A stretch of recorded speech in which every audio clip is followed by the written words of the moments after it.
Okay, so we've got some 7.1 questions and then some of the half reaction lab questions. I'm going to record particularly to talk about this V measure, the E-cell thing that confuses a lot of students. But we're going to start with some of the 7.1 questions, starting with number 14. Okay, so it's balancing in basic conditions. Okay. Yeah. What's the start of it? Yeah, balance the following reaction in your notes, assuming basic conditions, use the smallest full numbers. MnO4 minus aqueous. For manganese. Yeah, plus C2O. Oxalate. Yeah, oxalate. This goes to carbon dioxide and manganese dioxide. He's got it. What was the last one? This is manganese dioxide. Yeah. You're supposed to let other people talk too. So that's MnO2. Okay. Manganese 4 oxide. Okay, so we're going to do this through the half reaction method. We're going to split them up. We're going to do one half at a time.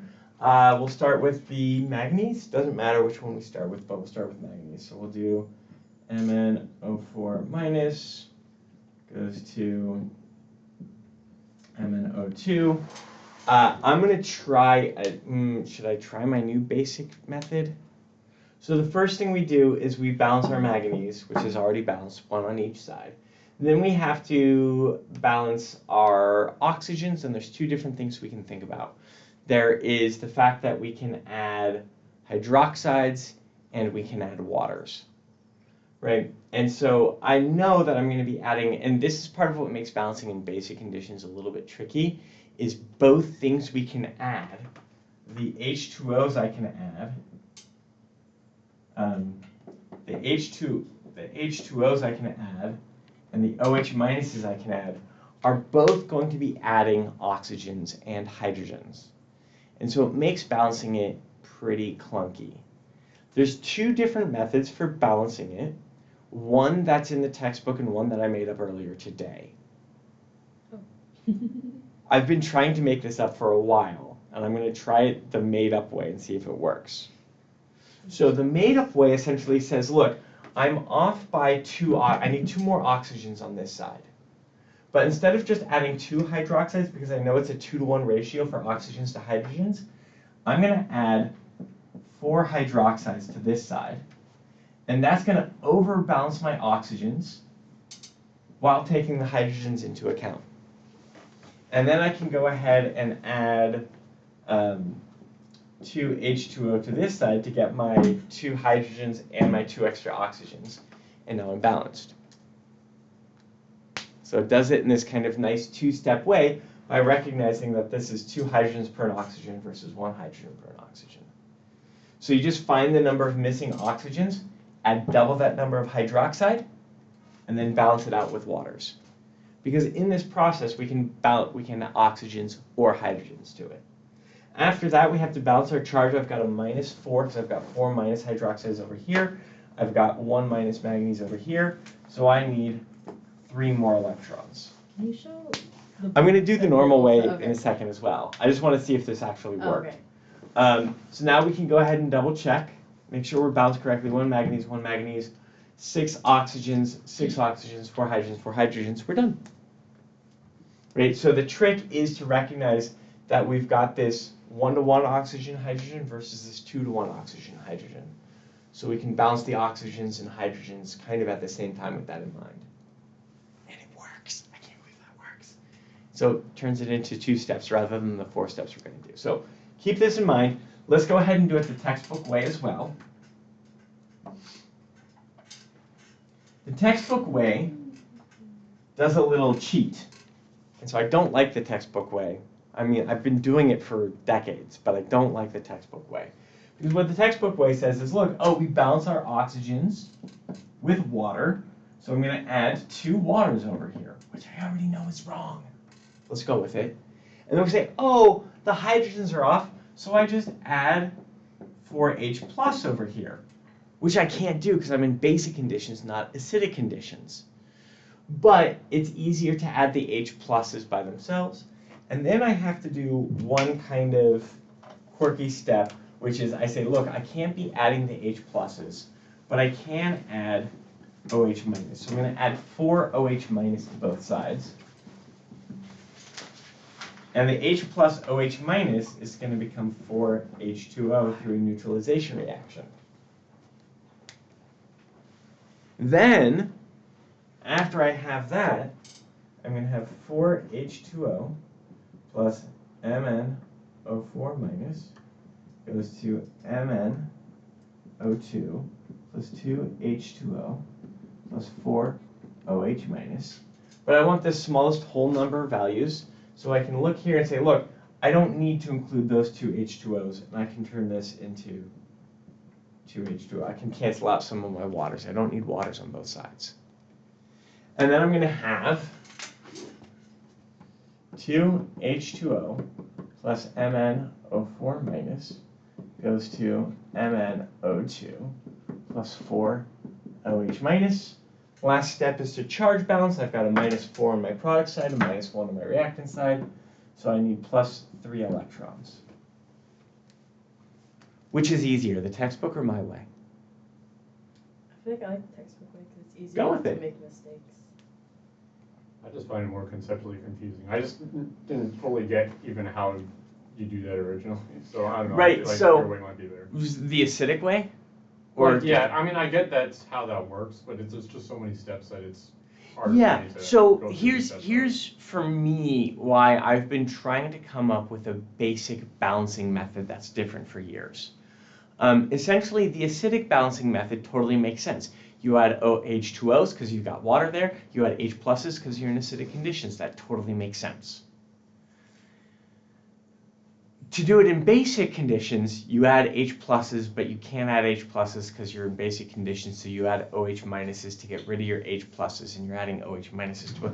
Like, it's clunky. It gets you to the right answer, but it's kind of clunky. And it's like, why are you adding H pluses? And it's like, because it's easy and we can use a trick, even though we're in basic conditions. And so I find that whole process of adding H pluses and then OH minuses to neutralize it makes sense to me, but it's weird to teach that. So let's go ahead. We've got our balanced reaction here. Let's try it my new way. I literally finished this like today. I've been thinking about it all week. Like I said, I've been thinking about this for like a while.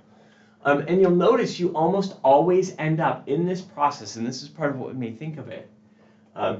In this process, you always end up with twice as many waters as you mean to on one side. Why do you always end up with twice as many waters? Well, it's a 2-to-1 ratio of oxygens to hydrogens. So you always end up with that. And if there's a way, if you always end up with that, there are cases, the reason I haven't been able to come up with this before is because you don't actually always end up with that. And that's part of what slowed me down was like, oh, it's not always true, but I figured it out. And it's True enough. Well, in the cases where it's not true is actually going to be the C2O4CO2 case where there's oxygen on both sides. You don't end up with exactly double the waters, but my method is... oxygen in the MnO4 and MnO2? Oh, there is. But that one ends up with doubles. There are cases where it doesn't work. It's odd numbers of oxygens. It doesn't work. But my method will still work, I think, because of the doubling. So let's go ahead and do the second half. So we're going to have C2O4, 2 minus, goes back and forth with CO2. First thing I have to do is balance the carbons. Oh, this one is going to be even easier. We're not going to have to do anything. I balance the carbons by putting a 2 there. That's already balanced the oxygens. I don't have to add any waters or hydroxides. Darn it. I was really hoping to do another try at my method. So this reaction doesn't actually need any acidic or basic conditions. It's just already balanced. All we need is 2 electrons over there. I want to do another basic conditions now. In class, I'll tell you now, in class I'm going to do the textbook method. I'm not going to teach my new weird method that I think works. I haven't tested it enough to make sure it works in every case. I can try some of the other basic problems to get back to you. Yeah, well, let's just do one together. So at this point, we've got 3 electrons, 2 electrons, so the last thing we need to do is do a 2x here, do a 3x there. So we end up with 6 electrons plus 6H2O plus 2 MnO4 minus plus 3 C2O4, 2 minus goes to 6 CO2 plus 3 MnO2 plus 8 OH minus. Isn't it 2 MnO2? You're right. Yeah. Plus 6 electrons, right? So 6 electrons transfer in this case. It's not necessarily that easy to see from the balanced reaction, which is why I like to include, I almost always do it in a separate, different color, or I do an underline or something. 6 electron reactant, 6 electron product is going to cancel out, which is what we want.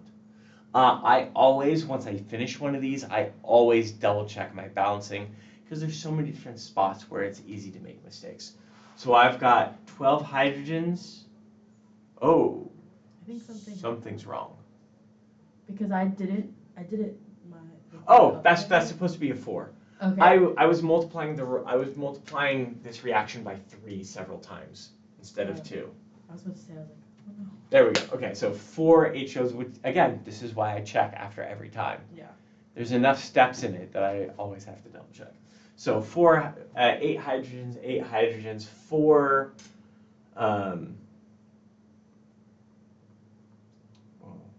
4 plus 8 plus 12 is 24 oxygens. That's 12 plus 4 plus 8, 24 oxygens. That's a lot of oxygens. 2 manganese, 2 manganese, 6 carbons, 6 carbons. We're looking good. Do you have another? So that was number 14. Is number 20? I want to do another basic balancing. I have 15. That should be. Let's do 15. Yeah. I just I want to do it with like, again, I want to practice, I want to test this method a little bit more. Yeah, I still think it just makes more sense when you do. Oh, we're all taking a midterm. You're like down doing a bunch of half reactions. I might. So let's try number 15. Okay, Mn2 plus aqueous plus ClO3 minus aqueous goes to ClO2G and MnO2 solid. Solid? Yeah. Okay, basic conditions? Yep. Okay. Let's try this. So we're going to start with the manganese half. It's going to be Mn2 plus to MnO2. I need to balance my oxygens and my hydrogens. This is in basic conditions. So I'm going to be a little bit clever about it, and I'm going to add double the amount of oxygens. So I'm going to add 4 hydroxides. Now the reason I'm adding 4 hydroxides is just a little bit of a logic puzzle, right? I know that H2O is going to have twice as many hydrogens as oxygens versus my OH minus. So now when I go to balance out my waters, that H2O is going to come into account, and I'm just going to need 2 H2O. And that's it. Like, that is, I feel like a lot easier. Double the oxygens, hydroxide on the other side, and then water finishes the balancing. If you don't like it, you don't have to do it this way, right? The nice thing about chemistry is there's almost always more than one way to get to the right answer. I It's also just did it so many times this way that like the other way. The other way, I'm like, it makes sense because you get to the Right. same answer, but I think it's just like get you have the to think same about answer. a lot of things at the same time. I feel like, or You sometimes is where I do. get is where like, Right. That was sometimes my that's problem where with the other one, because there's too many things to cancel. So Yeah, it's really like just- the thing that I don't like about the other way is like you make a bunch of extra steps by doing it that way, because then you have to cancel things if you forget to cancel something, if you're off by a little bit, right? So essentially, What's the logic with this one? Because I think maybe that'll help me. so the logic here is, I know balancing oxygens is going to be my H2O OH balancing is going to be off by my hydrogens. Mhm. So I double my amount of oxygens on this side to make it so I can balance the oxygens and hydrogens at the same time. Let's try it again with the chlorate one. So, right, so let's do ClO3, and we'll see this is a case where it might not work, and I've been trying to find cases where it won't work. So let's do ClO3 minus to ClO2, right? So here on this side, I only need one extra oxygen on this side to balance out my oxygens, but I'm gonna go ahead and add twice as many as I need. I'm gonna add 2 H2O to this side. When you say twice as many as you need, is it just like twice as many as what the other side needs? Well, Or, so, like, yeah, so right, I'm only off by 1 oxygen. yeah. But I'm going to add 2 oxygens because I know the hydroxides is going to be off by a factor of 2. So now when I go to balance this side, I'm going to have 4 OH minus, is that right? So that gives me 4 hydrogens. Then you have 4 oxygens and then 7 oxygens. Is this where it doesn't work? Or did I do it wrong? I think you need more, or I don't know, actually. I think it might not work because you end up with too many oxygens on one side, right? Because this side you only have 4 oxygens, but that side you have 7. Right, so I went to the side. Oh, yeah, I added the water to the wrong side. Okay, so here's, okay, the doubling thing. So, again, I'm still working on this, right? So looking at this, the side that already has more oxygens is the side that I'm going to add H2O to. Right, because I added H2O to the side that had more oxygens. Yeah. I'm going to be adding hydroxides to this side. And I want to add as many hydroxides. So I'm going to do it the way I was trying to come up with an even more clever way to do it. I'm going to add twice as many hydroxides as I need to balance. So that's why I should have done 2 OHs, not 2 H2Os. I had my OHs and then my H2Os flipped. So I'm going to add 2 OH minuses to this side. And that's going to balance out that's going to do twice as many oxygens as I needed. But that makes it so I can just add 1 H2O to this side. And now I've got 2 hydrogens, 4 oxygens, 4 oxygens. So the thing that's weird about doing it with this way, and I was trying to find a way where you still did water first, but with this way that I've been developing, you do hydroxide first. And that's weird. So how do you, can you go through how you like know what to put down first? Okay, Hydroxide? so there's kind of logic steps. So here's what I'm thinking about. Okay, so when I look at this, I know that I can add waters and I can add hydroxides because I'm in basic conditions. And the first thing I have to identify is which side I'm going to add water to, which side am I going to add hydroxide to. We add hydroxide to the side that has less oxygens. We add water to the side that has more oxygens. And the reason we do that is because we know we're going to need 2 hydroxides for every 1 water. So I'm going to add twice as many hydroxides as I need because that will get me 2 hydrogens for every 1 water. And then I can just say, okay, because there's that 2-to-1 ratio, I only need 1 more oxygen on this side, but because of the 2-to-1 ratio for hydrogens, I'm going to add 2 hydroxides. I'm going to double balance my waters. Sorry, my oxygens. And that's going to be essentially taking into account the fact that 1 H2O will get me 2 hydrogens, 1 oxygen. The other oxygens being taken care of by this thing. I think for me conceptually it doesn't make as much sense because the other way it's like, oh, you need to add oxygens, so that's why you have the H2Os. Versus Yeah. this one you think about the H2Os for your hydroxides. Yeah, and like it like definitely there's kind of the textbook way is very algorithmic. You do one thing, then you do one thing, then you do one thing, then you do one thing, then you do one thing, then you balance electrons. Yeah, I think that's why. right? It's And so like it's you do the same thing every 5 single different time. steps. Yeah. And the other nice thing about it is it's pretty much the same as acid balancing with 2 extra steps, right? And so the acid balancing and the base balancing look really similar in that way. This method where you're actually trying to like I said, I don't think I'm going to show this in class, but I've been trying to come up with a way where I can balance base reactions faster for years. Would you accept it on the midterm? Absolutely. Okay, that might, yeah, try it out. Absolutely. Like I said, there's multiple right ways to get to the same answer in chemistry. Not always, but usually. And so this whole and it's just this 2-to-1 ratio, right? So if we do this, let's do it once more with the textbook way. If we're doing this the textbook way, you do ClO3 minus goes to ClO2. You add a water to balance out your oxygen. So now I've got the right number of oxygens on both sides. But now I've got the wrong number of hydrogens, so I add 2 H plus over here, which I technically can't do. So if I was in acidic conditions, I would be done. Yeah. But if we're in basic conditions, we do an extra step where we do 2 OH minus on both sides.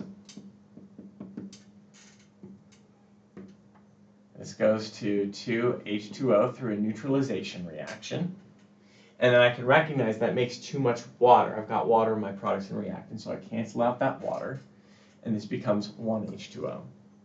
So I end up with H2O plus ClO3 minus goes to ClO2 plus 2 OH minus. We get to the same answer. Yeah. Honestly, in doing it that way, you notice it's very algorithmic. It's much harder to make mistakes because it's just follow this step, follow this step, follow this step.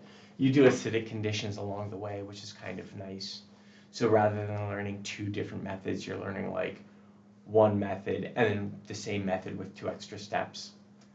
But this whole create water, cancel out the excess waters has always bothered me as unnecessary additional work. But still gets you the same answer, still gets you the right answer. Now we balance our charge. I'm going to need 1 electron over here. Balancing my charge up on this one, I'm going to need 2 electrons on this side, and then we can finish it out. This method with the water hydroxide thing, you will not see that anywhere else. So this video is the first time I think it's ever been recorded. So maybe I should Google it more and see if it's a thing. But that's number 14, 15. Like I said, it's a weird thing. Let's keep going because we've got quite a bit more to do, and I want to have lunch before class. I'm going to erase this. Let's get 20 and 24 real quick, and then we'll talk a little bit about the half-cell reactions lab. What's number 20? Okay, so following reaction is at 25 degrees Celsius. Cl2G plus Fe2 plus aqueous goes to Cl minus aqueous plus Fe3 plus aqueous. Okay. And then to answer the following, you first need to balance the equation, calculate E cell, delta G standard, and K.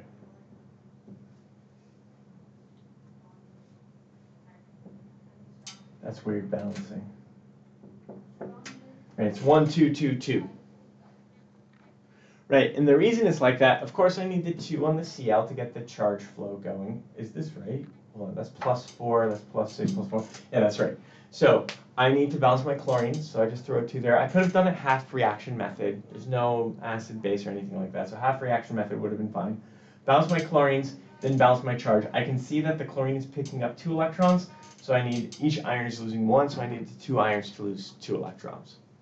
My E cell is going to be the E cat minus E an. I need my equation sheet to figure out what the cathode and the anode are. Well, not to figure out, to get the voltages. I know that the Cl is gaining electrons reduction, so that should be the cathode. and it is 1.36 volts. The anode is going to be the iron 2 plus to iron 3 plus, which is going to be 0.77 volts. I can do the subtraction there, and that's going to be 0.236. I can't do that math in my head. 0.59 volts.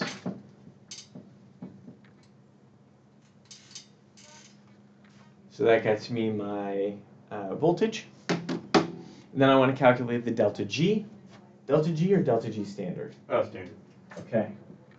Delta G standard is going to be NFE cell standard. So that's going to be number of electrons transferred in this case is 2 electrons times the 96485 times the 0.59. Remembering that if we wanted to look at the units here, this is moles of electron per moles of reaction. This is coulombs per moles of electron. And then this is joules per coulomb. Coulombs cancels, moles of electrons cancels, we end up with joules per mole of reaction, which we'll just write as joules per mole, because everyone knows delta G is joules per mole. Could you go over how you, why you put the 2's in front of the FE's again? We can do the half reaction method, but I can see that chlorine is gaining 2 electrons, and each iron is only losing 1 electron. So, if we is it like when you do it and then you see the electrons aren't the same? And yeah. So I just did the electrons aren't the same in my head. Okay, yeah. Okay, that makes sense. Cool. Did it ask us to calculate anything else? K. Yeah, okay. Okay. And then K, or well, let's not do that. And then we have delta G is equal to negative RT ln KEQ. So once I have the delta G, I can actually just relate this. I can do NFE cell standard divided by RT is equal to ln KEQ. And so I could even just do it from cell standard without having to calculate delta G in between, because I know that delta G is equal to, oh, hold on. Forgot my negative sign here. Don't forget your negative sign. Right, because I know when I set these two equal to each other, the negative cancels out for K to E cell. So I forgot my negative sign. This will get us the final answer. Right, NF E cell divided by RT to the power of E will get us K. And it might break your calculator. I think anything that's over, like, oh, this might be right on the border. Right, so most calculators max out at 10 to the 99. And whenever the voltage is above like 0.8 volts, your calculator will hit 10 to the 99 and spit out an error. Let's see if that happens in this case. We're going to have 2 times 96485 times 0.59 divided by 8.314 divided by 298 to the power of E. Oh, not so bad. 9.06 times 10 to the positive 19. Calculator didn't break. But these types of problems where I ask you to calculate K have to be carefully selected, because a lot of calculators will spit out an error, and people are like, oh, it's impossible. It's like, no, it's just 10 to the 102. And your calculator can't do that. Let's get number 20. Questions about that? Okay. Let's get number 24 real quick. Yeah, this one's more of a word problem, so. Okay. So problems with like voltaic cells, like on the midterm, are they kind of gonna look like this, or like, because I think these are the only types of problems I've seen so far, at least. I mean, plus the things we've done in the labs. Which is that not cell, having standard like cell, thing? non-standard cell, right, all of that stuff. Okay. We've also got our non-standard cell calculations. What's number 24's wordy problem? So we wish to protect an underground storage tank from corrosion. The tank is made of steel, which is an alloy containing mainly iron, with little carbon, and sometimes small amounts of other elements. The corrosion resistance of the steel makes up our tank. That makes up our tank. It's very similar to pure iron. Yeah, then there's part of the question. We bury a chunk of what nearby and connect it to the tank with a wire. What are we burying next to the iron tank? So this is essentially the corrosion. What question is this? 24. Yeah. We're doing the corrosion one today. Yes. Right. So corrosion is particularly iron.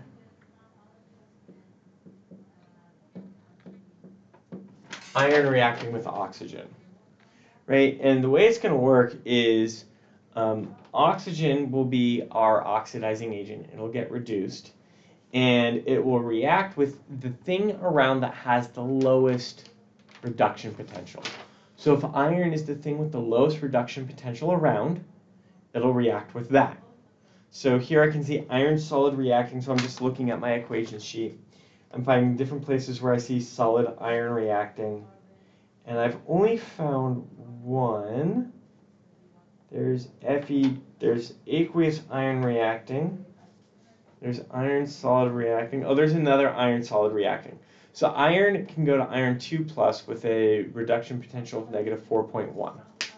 So oxygen will do that reaction first, that largest potential. That will have the largest equilibrium constant. So I need something below -4.1 in order for that to react before my iron does. So chromium at -7.4 would work. Zinc would work. Manganese, titanium, aluminum, magnesium, sodium, calcium, strontium, barium, cesium, potassium, rubidium, lithium. Any of those would work. There's a lot of different options. Does it give you a list of possibilities? Yeah, I think manganese was the only one on there. Mine had tin also. Manganese would be great. Tin would not work because tin is above iron. Wait, so you want to find something that's greater than what it's made out of? Or no, less than what Less it's made than out of? lower reduction potential than what it's made out of. And then, So that way the so oxygen will react with that thing first. oh, like, okay. So when we start looking at these reactions, it's going to be the largest KEQ happens first, which means the biggest difference is going to happen first. Mm-hmm. So if I had three things present like gold, platinum, and permanganate, the gold reduction reaction and the permanganate oxidation reaction would pair with each other before anything happened with the platinum. Mm-hmm. Platinum is just kind of in between the two, not reacting until one of the things gets all the way used up. So we want something that has a lower voltage than iron, so it reacts with the iron first. Yeah, so lower half reaction Lower half reaction. potential. Okay. We don't really, I know it's got a voltage, but we don't really get a voltage until we have a reduction oxidation pair. Does that make sense? Yeah. Right, so it's kind of like the first things we were doing when we were talking about this is this comparison of like what's the biggest, what's the smallest. And that type of logic is going to be really important for the corrosion lab that we're doing today, but I've got a couple warm-up questions to get us thinking about it more. Okay. In preparation for that, let's talk about the half-cell reaction a little bit more. And I have just the half reaction lab written, but I think it was particularly this V measure versus the E cell that we wanted to talk about, and then why we're doing half reactions in general. Okay, so essentially the measurement we're making relates to the E cell standard, but it isn't equal to the E cell standard because the measurement could be positive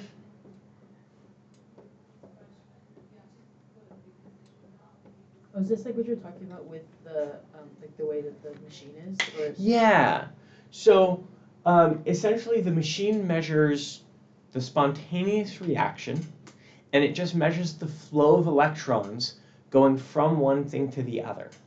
So for us, when we have our wire set up and we measure a positive voltage, that means electrons are going in the black wire and out the red wire.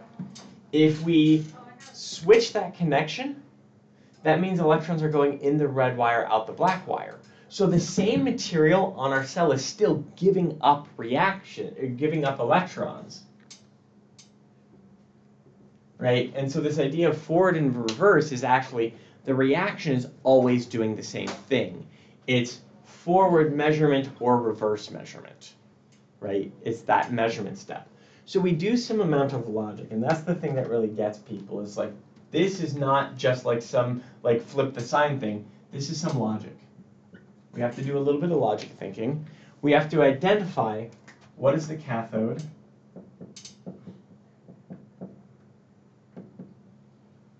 and what is the anode. That won't change with direction, will it? That won't change, right? So once we get to the E cathode, E anode,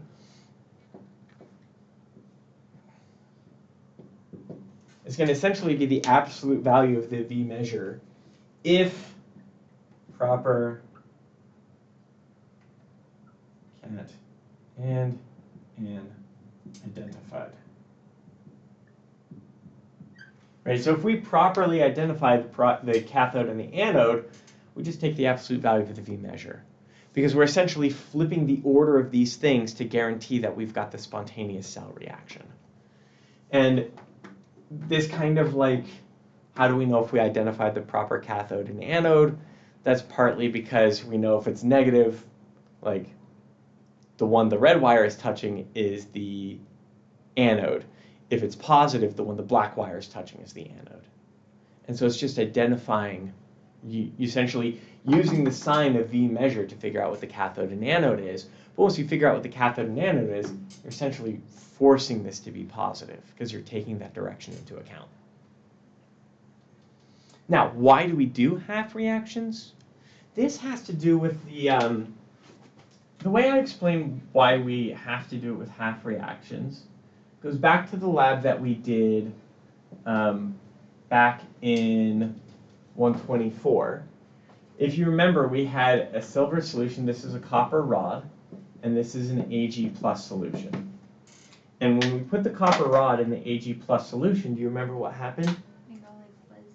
It got fuzzy, right? It got like all of these spindles growing on it.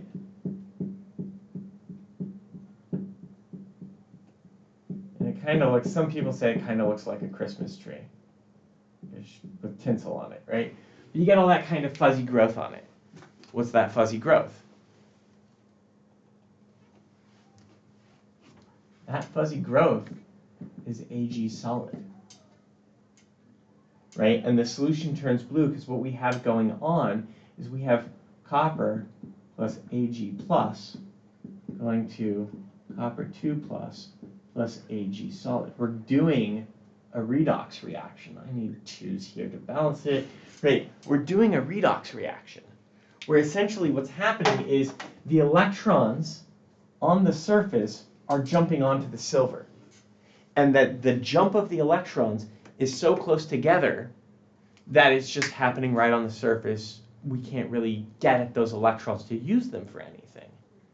And so if we could split up this reaction to one thing losing electrons, one thing gaining electrons, then we could get in between and get the electrons. So rather than shoving the copper into the silver solution, we do a completely different experimental setup. And what we do is we shove the piece of copper into a copper solution. We shove the piece of silver into a silver solution, and then we connect them with a wire and a salt bridge. And that allows the same reaction to happen, but it's happening with a losing electrons half and a gaining electrons half. And in this way, we're able to sneak in, because the electrons now have to travel some distance, right? It's not just happening like immediately on the surface. We can now sneak in some device and use those electrons. So that's part of why we do the half reaction method. Also, in most of our balancing up to this point, we don't really do anything to track electrons, we track charge. But this has always been a problem with redox reactions, because redox reactions, the charge of different elements and the oxidation state of different elements can change. So how do we track the electrons? And the half reaction method makes it easier to track the electrons. Now, you saw earlier for the chlorine gas to chloride, iron 2 plus to iron 3 plus, I was able to figure it out without doing the half reaction method, but it was kind of weird, right? I had to balance like a +4 charge to a +4 charge. As redox reactions get more complicated than that, when we start bringing in like iron oxides or chlorates and chlorites, it becomes harder and harder to do that kind of eyeball electron tracking. And doing it in a reduction half and an oxidation half makes it easier to track what's losing electrons, what's gaining electrons. So there's a lot of utility in doing it one half at a time, even though in nature we will never see one half happening without the other half. It's always got to be both halves happening. But nature doesn't do the reactions into half cells so we can use electricity either. So we're also kind of doing some weird stuff with chemistry here. Does that make sense? Yeah. Any other questions about the half cell lab? Okay, cool. I'm going to stop recording this. I'm going to post it. I'm going to open up those